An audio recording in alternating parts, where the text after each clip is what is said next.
Hi, I'm Meredith. This is week 5, chapter 5, The Pain Body. We're doing the New Earth Book Club. Tonight we'll be discussing it. Hi, I'm Alyssa. And just a note, if you're watching this and interested to join for week 6, which is next week, there will be an email at the end of this and our session, so then you can contact us to get connected.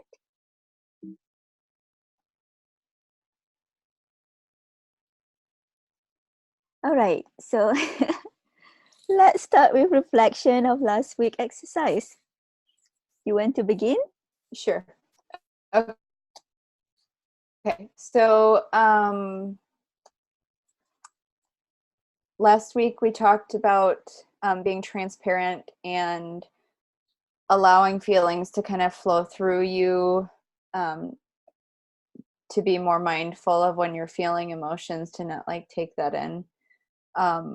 I practiced this. I didn't practice it every day, but I had uh, a neat experience where my son, he plays video games, and sometimes he gets pretty loud in his volume when he plays his video games, and loud noises can kind of bother me. If it's like really loud, I feel like it's too much. So like I just closed my eyes and I allowed the like loud noise to kind of travel through myself, which was very helpful.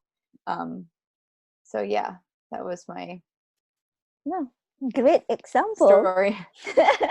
I think, yeah, I would rate that like 9 over 10. Can I rate that example? Oh sure, thanks for that rating. Is that me trying to strengthening my ego? No. No, but that strengthened mine, so It was a great thanks. example though. For me, I don't think, I mean, except that only one time that I tried this exercise was when I was feeling a little bit of sad, but I don't think that is really helpful. But maybe because I'm not into that level yet, or maybe I should practice more of try to, to make that negative feeling or feeling sad to pass through me, because I think I would still be. I mean, I still feel sad after. I could see that, like with your example of noise. I mean, it's more like a concrete example as opposed to like feeling. But have you Yeah, have but you I tried? guess what I was trying to say is normally a loud noise might cause me to be irritable, or if I'm feeling overwhelmed already, could lead to like um Anger? anger. Mm, So okay. like Mm, allowing that like normal feeling to like bubble up, but then realize like, oh, I can move this along and allow it to float through me.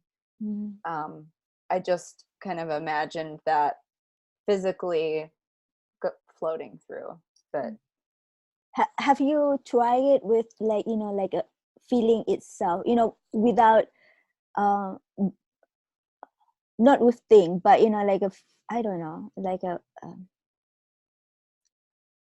so when you're saying like when I'm already actively feeling the feeling, uh-huh, to like snap out of it.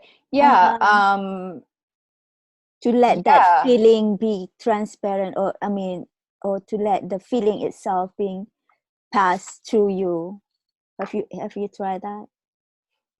Yeah, I would say that I still feel negative feelings, and I know you and I have talked in like other conversations about like sometimes me experiencing the feeling of like um sadness, and like sometimes it is hard to see that for what it's worth, but as soon as I am aware that I'm actually feeling that feeling, I try and get curious about it, and then figure out a way to like process through it or allow it to to go through.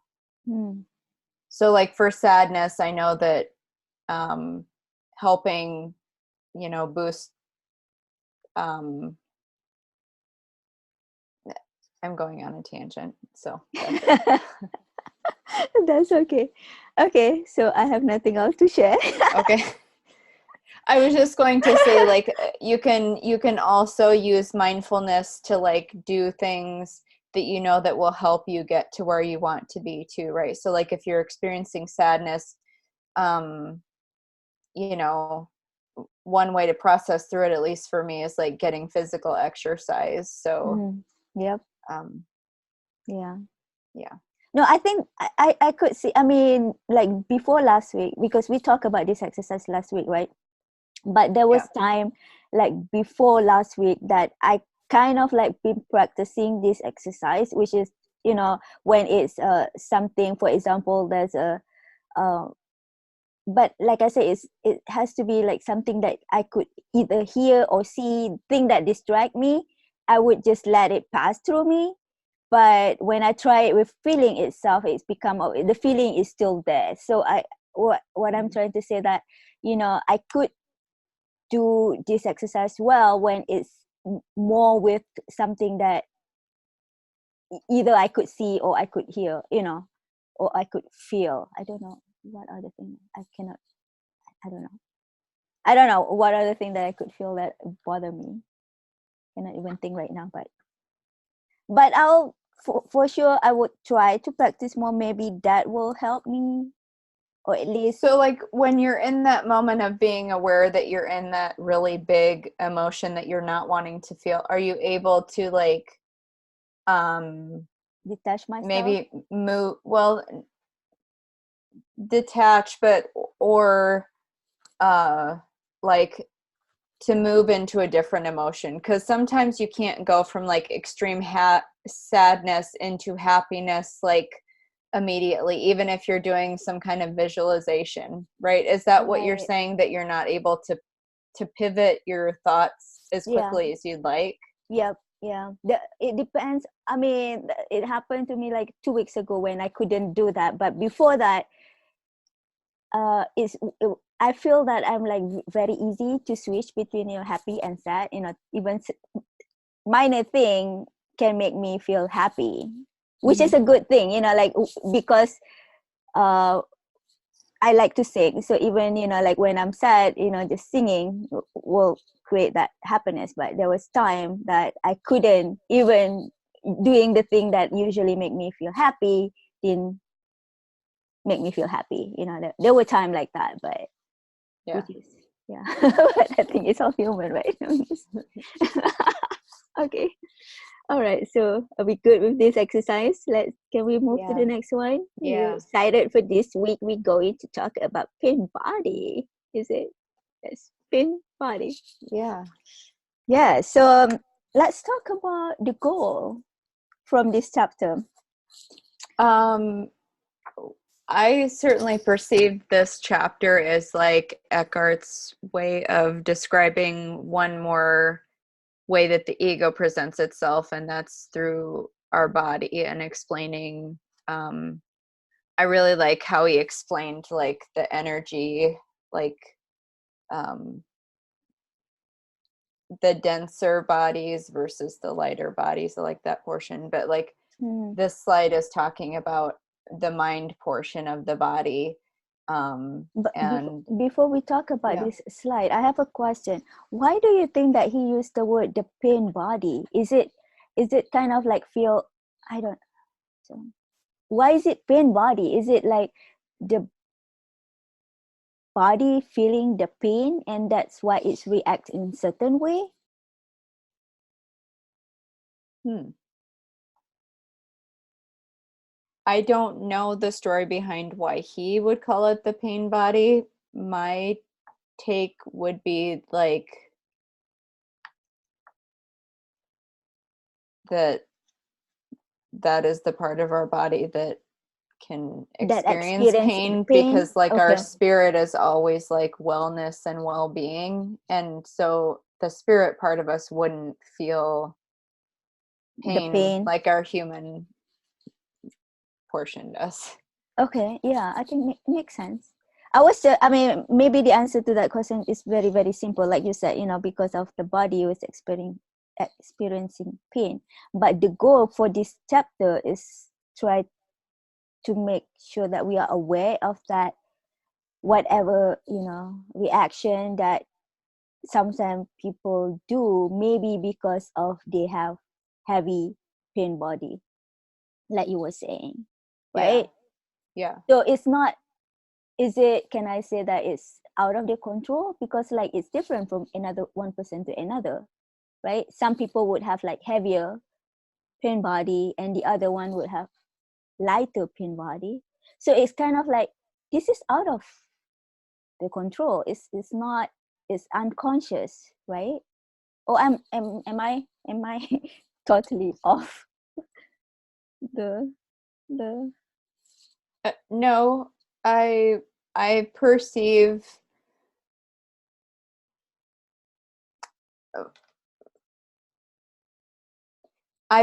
it as people who have denser pain bodies are here to experience what they need to experience and what they signed up for. Everyone, like, it's impossible for me to know what your journey is. So, like, the whole notion of like judging other people, I think, like, I'm trying to get to that place where it's like everyone is allowed their own experience and there's no judgment, because mm-hmm, like in the book it talks about the denser bodies have taken on, like more trauma, and they're just really mm-hmm, weighed down, and they're they have a lot of pain, mm-hmm. pain Yeah. body. Yeah, I don't know if we're going on a tangent, or since this one's about the mind, but yeah, Okay, and I don't know whether I'm asking the right question, but I just, like it's like, there's no right or wrong questions. okay, okay, good to hear that. All right, okay, so let's talk about this slide, page 129 and 30. Yeah, I liked this quote that explained, like in a very basic way, of what the ego kind of looks like when it represents, when we identify with the mind, Mm-hmm. and how to kind of differentiate that. It says the voice inside our head has a life of its own. Most people are at the mercy of that voice. They are possessed by thought, by the mind. And since the mind is conditioned by the past, you are then forced to reenact the past again and again. I think right before that, he was talking about how the brain dynamics work, how like conditioning works a little bit. But I just, Can you yeah.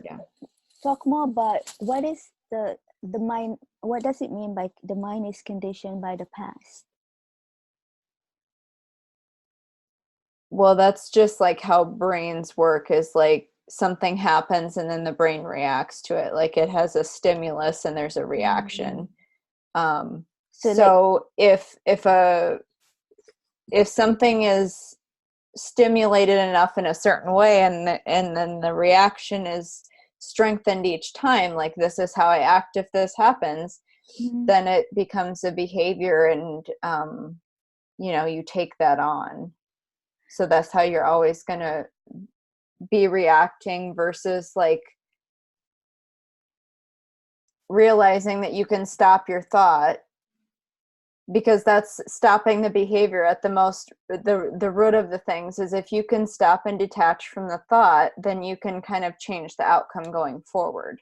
mm. But if you don't get to a place where you can stop the thought, you're letting your brain run the show. Like the subliminal messaging is like running the show, because you're conditioned by the past. You're not stopping the behavior and changing it, you So know?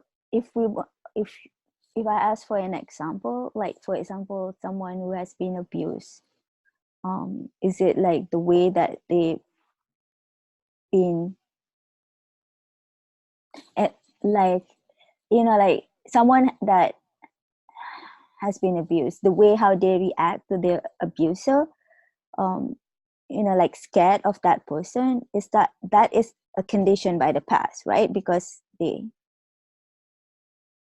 Yeah, because you're taught like that's survival, so you're doing whatever it takes to survive in that situation. And okay. yeah. So then if let's say this person meets someone else, that but then that the new person also abused, then maybe the reaction would be the same, because it's the mind is already been conditioned by the past experience of a different person. I just try to think of a concrete example right now.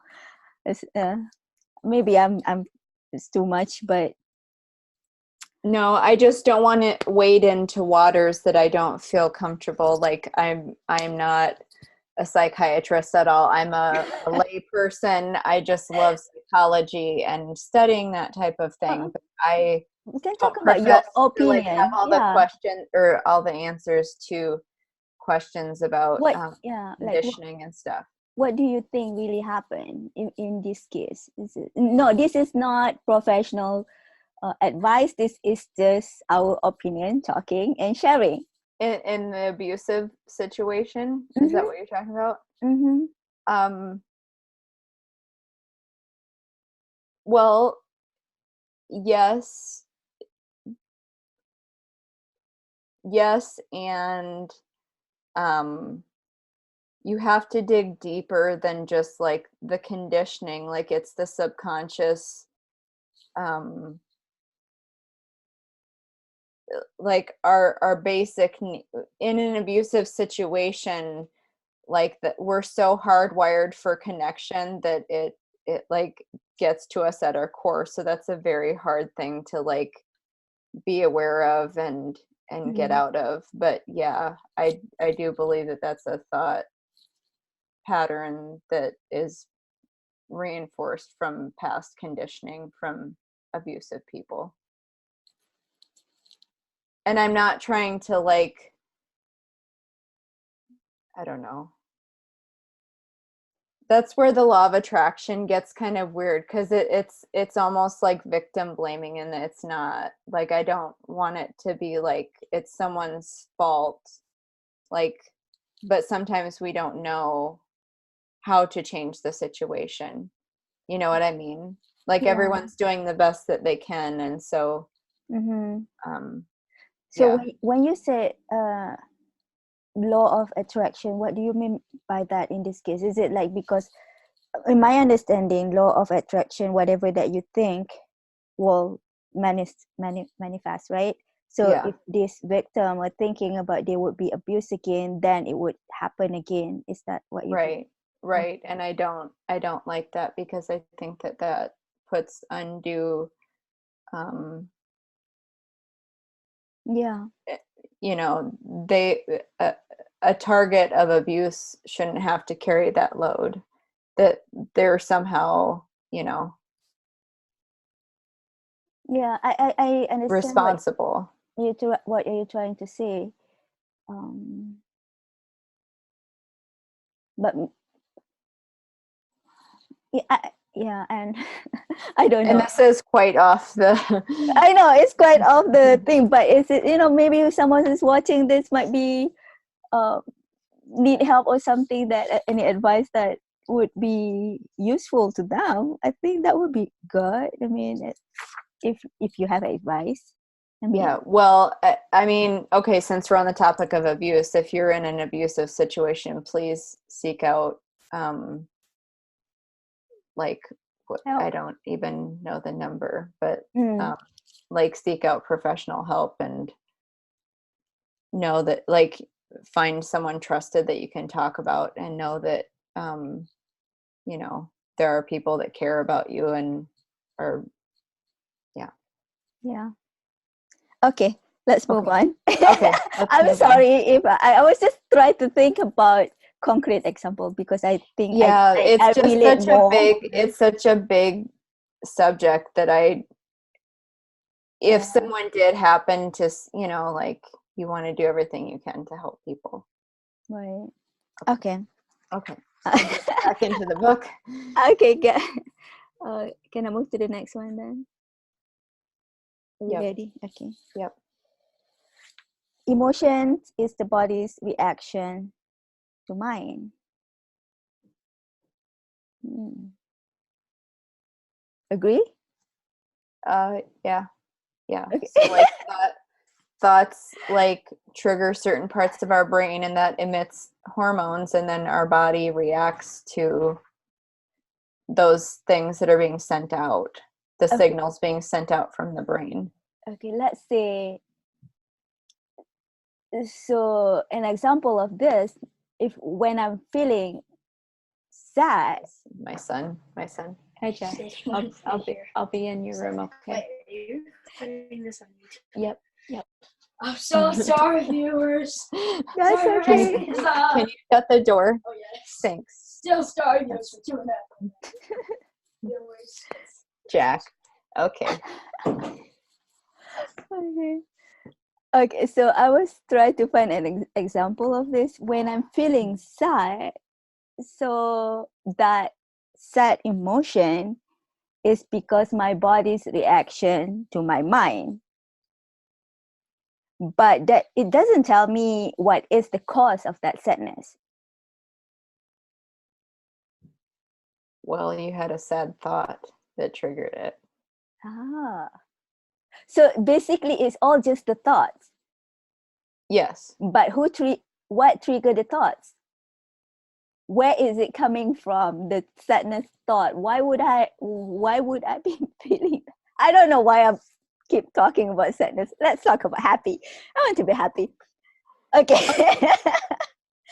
I think I can relate to this. Okay. For example, when I'm feeling happy, which is an emotion, right? That is my body reaction to my mind. And that can be cause of me seeing you right now. Yes, because you have wired your brain to associate seeing friends and being happy about that. Yeah. So therefore True. you're happy. That is how you've chosen to interpret that stimulus, is through happiness. Uh-huh. Agree. Yeah, I Okay. like that. I like talk about all examples. I mean, And then every positive interaction that you have that strengthens that belief, then it becomes a belief. yeah. So if let's say you know what are the things that would make you happy, right? So if you want to have that feeling, happy emotion, so you just create that stimulus so that you can become happy. Yeah. Like But despite your situation, like even if you're in a situation that is not reflecting happiness, like you can go into your brain and think of something that makes you happy and elicit that feeling on your own. okay. So you don't have to depend on your experience to bring happiness. Right, because that is where the goal of this is to identify with emotion. We don't want to be identified with emotion, right? Yeah. So tell me more. Because this is like it's not linear. I don't think it's a linear. Tell me more about this. Okay.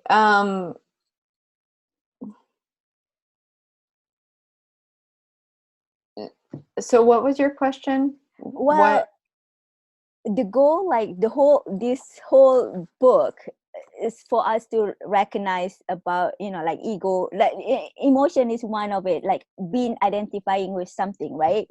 And this is what this chapter 5 is talking about, is the pain body, which is identify with the emotion itself. Yeah. Right.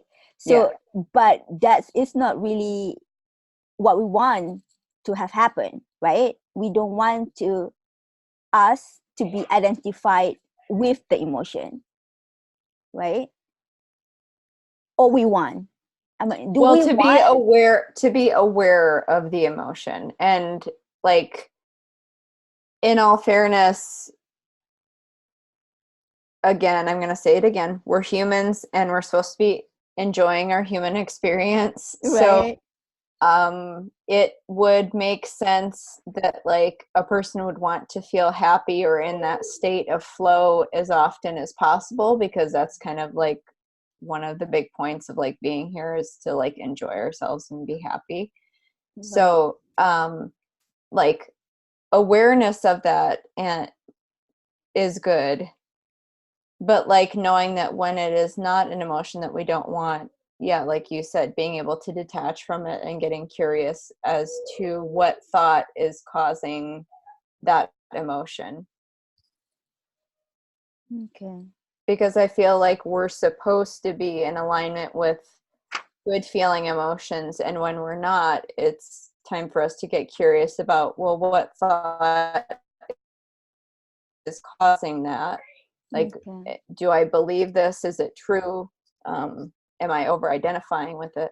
Okay. So it is a positive thing to be identified with emotions, or it's not a To positive feel them, to to feel feel them and is experience joy as a human being. I mean, what's better than that? Like when you're in right. this moment of like, oh my goodness, I'm alive and this makes me feel so like that is a great thing Feeling. to feel. Yep. Yeah. Mm-hmm.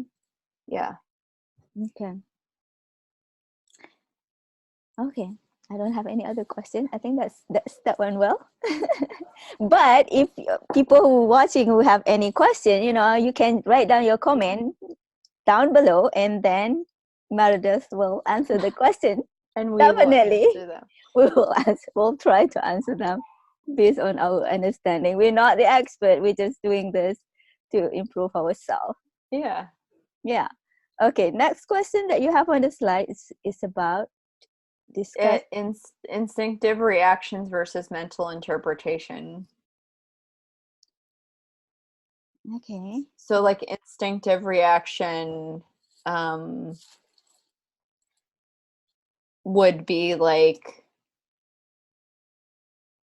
I just touched a fire and my hand is burning and I'm Mad really at myself. scared and Okay. yeah, that type of thing. Like that's an instinctive, like something is happening legitimately that we need to feel that feeling for, and mental interpretation is everything else, which basically causes a lot of suffering in our lives because we get so hung up on, our brain doesn't know the difference between an actual thing and a thought. Like it reacts the same identical way. So whenever we're experiencing anxiety or something, our brain is producing the same hormones as it would, be feeling had we put our hand in the fire too. Right. Yeah. I think I've heard of that before. Like, that's why.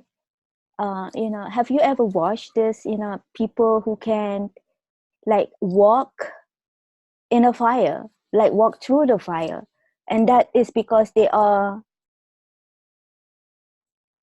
Why can they do that? I mean, I would be so scared to even to try.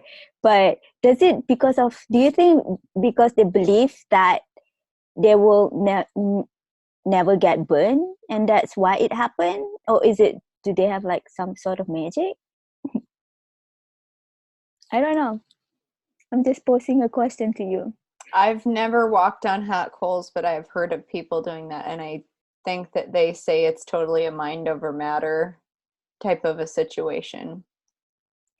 So it's more like they control their own mind, or I don't know. I've never, listen, I will probably never want to walk on hot coals or anything like glass or anything like that to yeah. prove something, but Like I watch it, like nothing happened to them. It's like wow. It just is. What I'm trying to do right now is try to. Is that something to do with what Eckhart was saying in 133? No, it's not related. Do you think, or is it? Is it? oh, I mean, it could make sense. Like, are you saying that normally it would be an instinctive reaction to react in fear to Mm-hmm. walk on a hot coal, but since we're able To to control and be have that conscious and control our thoughts, like you yeah, can even have that mental interpretation. wow. It's a question. I don't know. Do you think that is it? Maybe I don't know.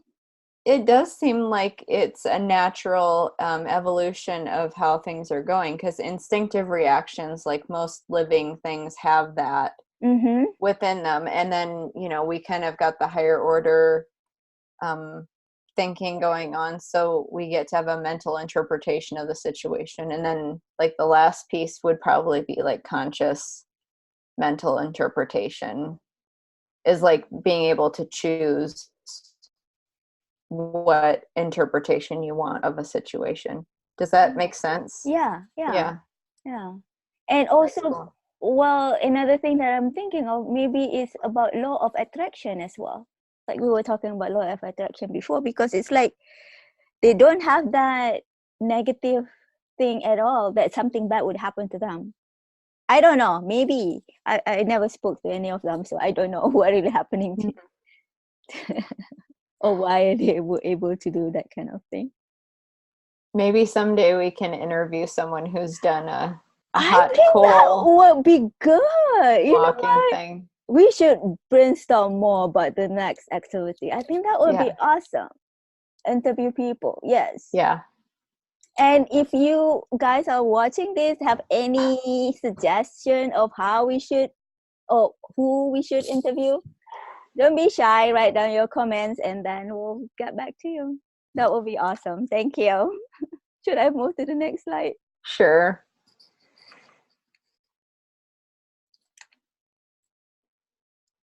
Emotion and the ego. This is good. Did you have thoughts here? Inside. Yeah.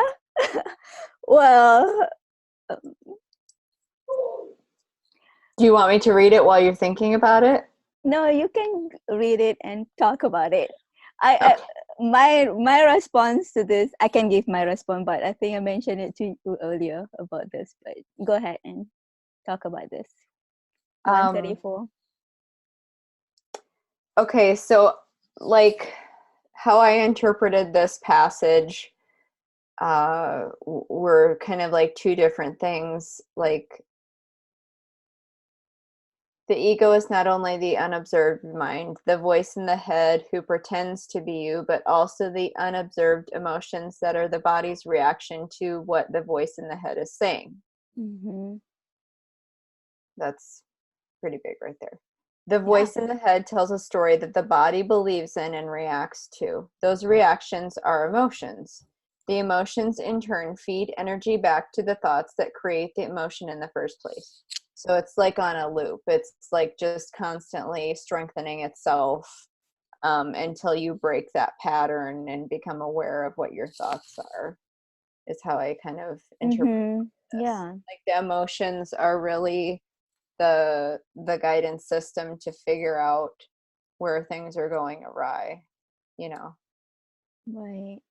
So, if we want to talk about the concrete example, me an example, let's say I'm aware of, I don't want to say that I'm aware, because I think the question down below is about discuss how emotion is used to further strengthen the ego if an individual is unaware of the ego. So we have to find an example where you're not aware of that is the ego, right? Because Okay, so like then it become then you can strengthen the ego more because they are not aware that it's the ego. But if, let's say, someone who are aware that it's the ego, but they're still doing it to strengthen the ego, is that, I mean, it's not, they're not trying to break the change, they they're just doing it speak, on purpose, they're just doing it on purpose. Okay, can I ask a question? Is anything really on purpose, though? Like, or is everyone, do you have the feeling that everyone is doing the best that they can? Even those people that you see have had the millionth time of like trying to figure it out and they're still not figuring it out. Like, is that them still trying their best, or are they doing it on purpose? Well, what I'm trying to say, this. Because then that like categorizes them into right and wrong, right? Yeah. Well, like let me just give this example, like partners, right? Two people that have a relationship, and then oh, I lost my thoughts. I'm sorry. I don't know whether this is a good example or not. But if let's say two person that they have like a romantic relationship, and then like person A and person B, and then this person A know what she's doing to the person B is wrong, but she's still doing it just to you either to feel more love or to have more control, kind of like to strengthen the ego, but like she's aware of what she's doing to the person B. I mean, person A is aware of what she's doing to person B is part of the ego, but she's still doing it. Does this my question make sense? I mean, it's not, I mean, like she's person A is not trying to break any change of the loop, it's trying to still like maybe you could say that person A have an hidden agenda of whatever that she's trying to do to person B, but like hidden like a motive that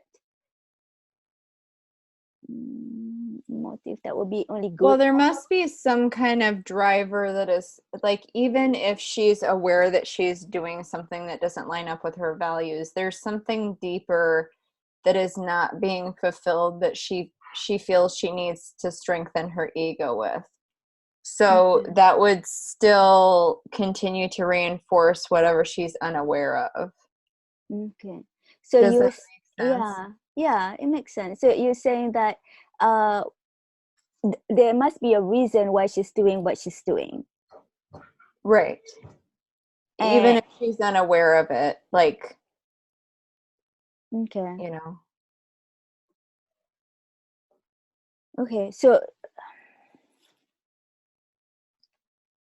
if she's unaware of it, of course she cannot really break the change of that. I mean, she would still, because she's unaware that what she's doing is like because of her ego. But we're talking about this person who is aware that whatever that she's doing to her partner is. But is she aware of her own ego? Like, we're talking about two different kinds of awareness. There's awareness that your behavior does not match up with your values, and there's also awareness that you are not your human existence. Like, there's something bigger in you as an individual that is not this being. And I think that's what they're discussing right here, is like, not the awareness that your behavior might be egoic. Is that the right way of saying it? But like, are you aware that that's not really who you are? Okay. Does that clarify? Yeah, I think that's clarified. Okay. So, but no matter what, right? I mean, whatever category that is, I mean, in this case, if you're saying that is because, I mean, that you're aware of that is that's not who you really are, but if they're still doing it, it's going to strengthen the ego. Yes. Okay. So the best way is not to be doing it, right? Would you say that? Or you would go back to, no, because we're human. We're supposed to think about what would be best for us. Yeah. right? I don't know. I think the best way to self-love is to find the ability to be self-aware and reflective that we are not our human experience, and to be easy on ourselves when we do make mistakes. Yeah. And if we just kind of contain that excitement about all the changes we want other people to see and really focus on like our own changes, that works wonders versus spending energy on wishing that other people would change, you know. Right. Do So you think that we should love other person the same as how we love ourselves? If we only if you're able to.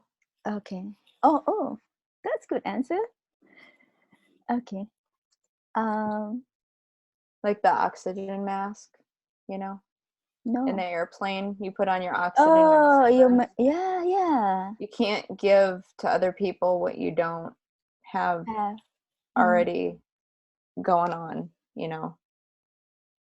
yeah. No, I think this is great discussion, right? Yes. Yes. So, don't be hard on yourself. Love yourself. Be aware of sometimes your emotion exists because you are human, but also be aware that that is not really you. Yeah. Does that summarize everything on this slide? Yeah. Yay! But if you guys who are watching this still have any question, don't forget to write comment below. I Oh just my moved to the goodness. next slide. Yes, That's a this lot. is How much a time do lot. we have left? We have about 10 minutes Oh left. my goodness. Um, Our 1 hour business might have to learn it's how to condense better next. right. No, I think we had a great A lot. discussion. Yeah. I A mean, lot it's was very organic for sure yes. because I wasn't planned asking any of those questions at all. It's just like, yeah, just happened, which is good, which is great, right? Yeah. Yep. So, any, maybe you can give like a sentence summary about it. I think that the first sentence is very. I think I can relate to this more. I mean, not relate personally, relate, but I can feel that it's how someone who's having bad experience from childhood would try to create the defense mechanism because Mhm. that's how you want to survive in that situation. Yeah. And Yeah, I love how he explained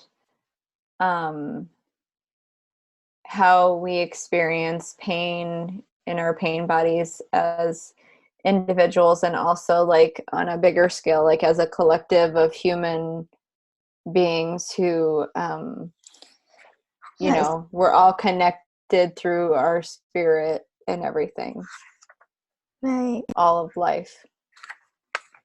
And I think there was an example that he gave as well when he talked about collective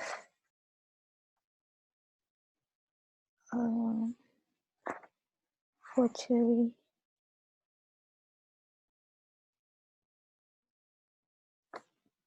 Well, now I cannot find it and I don't want to waste the time.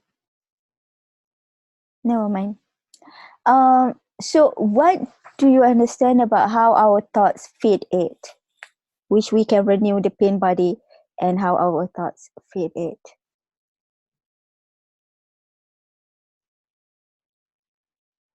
It feels like what he is trying to do is explaining another avenue of how unawareness of how thoughts can affect us and our experience, you know, when it becomes pain, like how all of those ways can affect our experience, not only as individuals, but like as our experience as a collective humanity. Mm. And I think like leading up to this point, he's making it pretty aware that like the power lies in knowing that we can change our thoughts, and that will affect our future going forward. Like not taking on our emotions so much as who we are, detaching from that. The defense mechanisms that children have to learn, just because like that's how their brains are wiring. They need those things for self-protection too, to like make them feel safe and everything.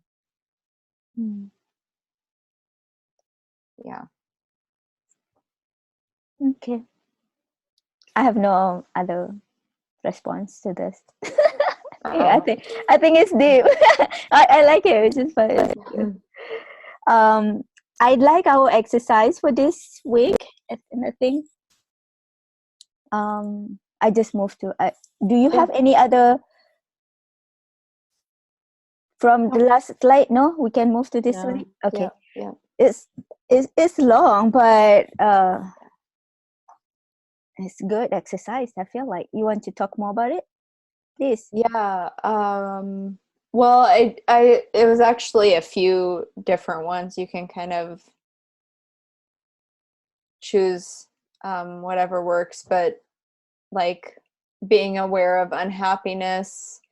I'm a big fan of journals. So like whenever you notice or feel that emotion, you can write down to like, so you can dig deeper, like what thought pattern was causing that, and to get curious about it. I liked how it described how it can take form. Sorry, what? How often do you journal? Like every day? I journal every day, sometimes multiple times a day. How long for each session? Like, it just depends on what I need. Like I journal about different things. So when I say journaling, it's not solely things like this, but that's one thing that I learned in therapy when I was in therapy, is to like write down when I'm experiencing feelings, and then to explore, what beliefs are causing these emotions to be experienced.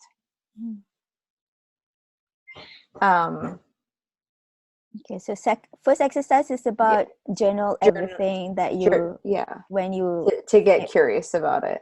Okay. Second exercise. And then another one is I wrote down like in the morning to observe it. For me, I do my best mental work in the morning, and if I start the day off that way, it just makes for a better day for me. Other people are different, but like if you can shoot for 5 minutes to just like observe it and notice, like take inventory of your body and how you're experiencing things.